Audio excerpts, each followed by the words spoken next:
Okay, this is going to be a short video doing a short look at some of these new scrapyard tools that I have. Some of them are newer than others.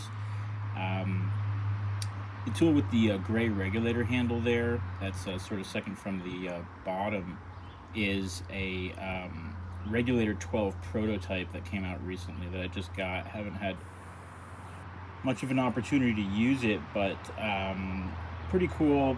A lot of us have been sort of asking for a tool with that handle that has a much larger blade for a long time, and that's a 12-inch blade, so pretty cool. The tool above that is the Dirty Trick 12, which has the same blade and choil style, just a different handle, which is a newer sort of a double guard handle style from Scrapyard. And the tool above that is the Swamp Rat Free Rein Wakizashi sword, and that has obviously a very similar handle to the Dirty Trick 12. And then in the bottom there, you can see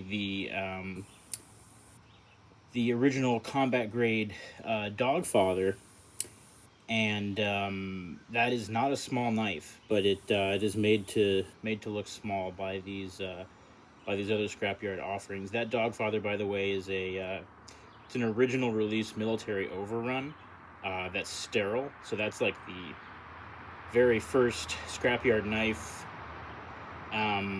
outside of the Scrapper 6, actually. But anyway, that's a pretty old one, and then some pretty new ones there to go along with it. So just kind of a short look at some of these, a little bit of a size comparison to see how large these regulator, the regulator Proto and the Dirty Trick 12 are. Because again, they make that Dogfather look small, and it's not really a small knife. So both of those knives are also 0.270 inches thick, which is about how thick the Dogfather is. The Dogfather might be a little bit thicker than that, but they're full height flat grinds, and they have wider blades, sort of a higher blade height that really thins the blade stock out a lot more. So the geometry on those is identical between the two in the middle there, but in comparison to the Dogfather, the geometry is very thin and slicey, whereas the Dogfather is sort of meaty and axe-like. That Dogfather has an asymmetrical convex grind on it, which sort of thins out the original factory edge profile a little bit, but it's still a meaty grind. The geometry on that Free Rein sword is also pretty axe-like. It's basically a pretty thick geometry, a hard use geometry. It doesn't have obviously the blade height, and then the saber grind doesn't go as high either.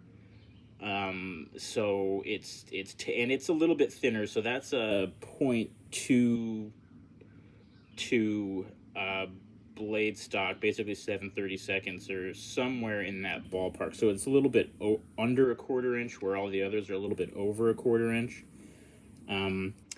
But yeah, it's that Free Rein sword is pretty cool. It's I'm not sure what it weighs, but it feels really lightweight. It feels the lightest in hand of all these that I'm showing here, which is strange. So sort of to hold it in each of your hands with the Dogfather in the other hand, it's that the Dogfather seems heavier for whatever reason, and the Dirty Trick 12 and the Regulator 12 Proto all seem sort of heavier than that Free Rein sword.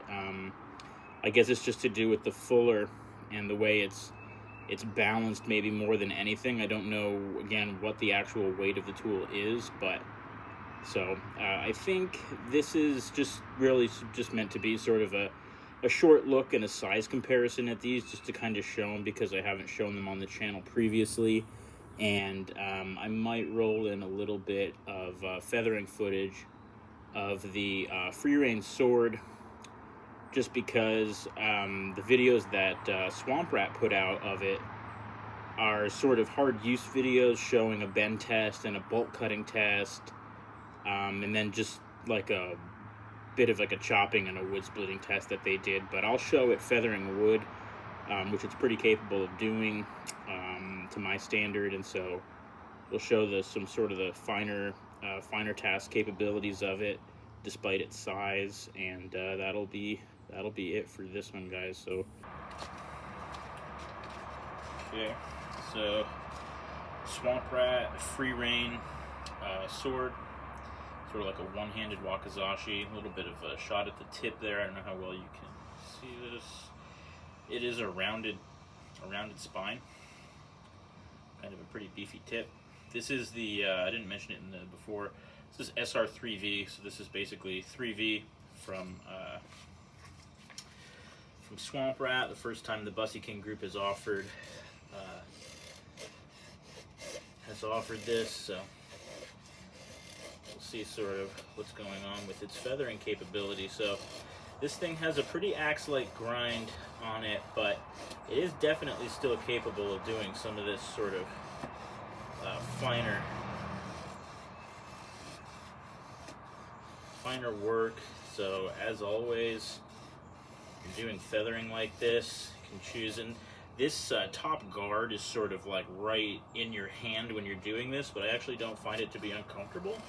So I am basically choking up a little bit on the tool, getting like sort of a little bit of a pinch grip on it in order to do this, but it's not so bad, and it's definitely producing some nice feathers here. But you know, as always, when you do this kind of a thing, choosing proper materials really helps a lot. This is tulip poplar, so you know, the results might be a little bit different if you were doing like a super hardwood. Not to say that you couldn't get results like that, it probably just wouldn't be as easy to do. So definitely a capable slicing tool, in addition to the capabilities that Busse showed in their videos. So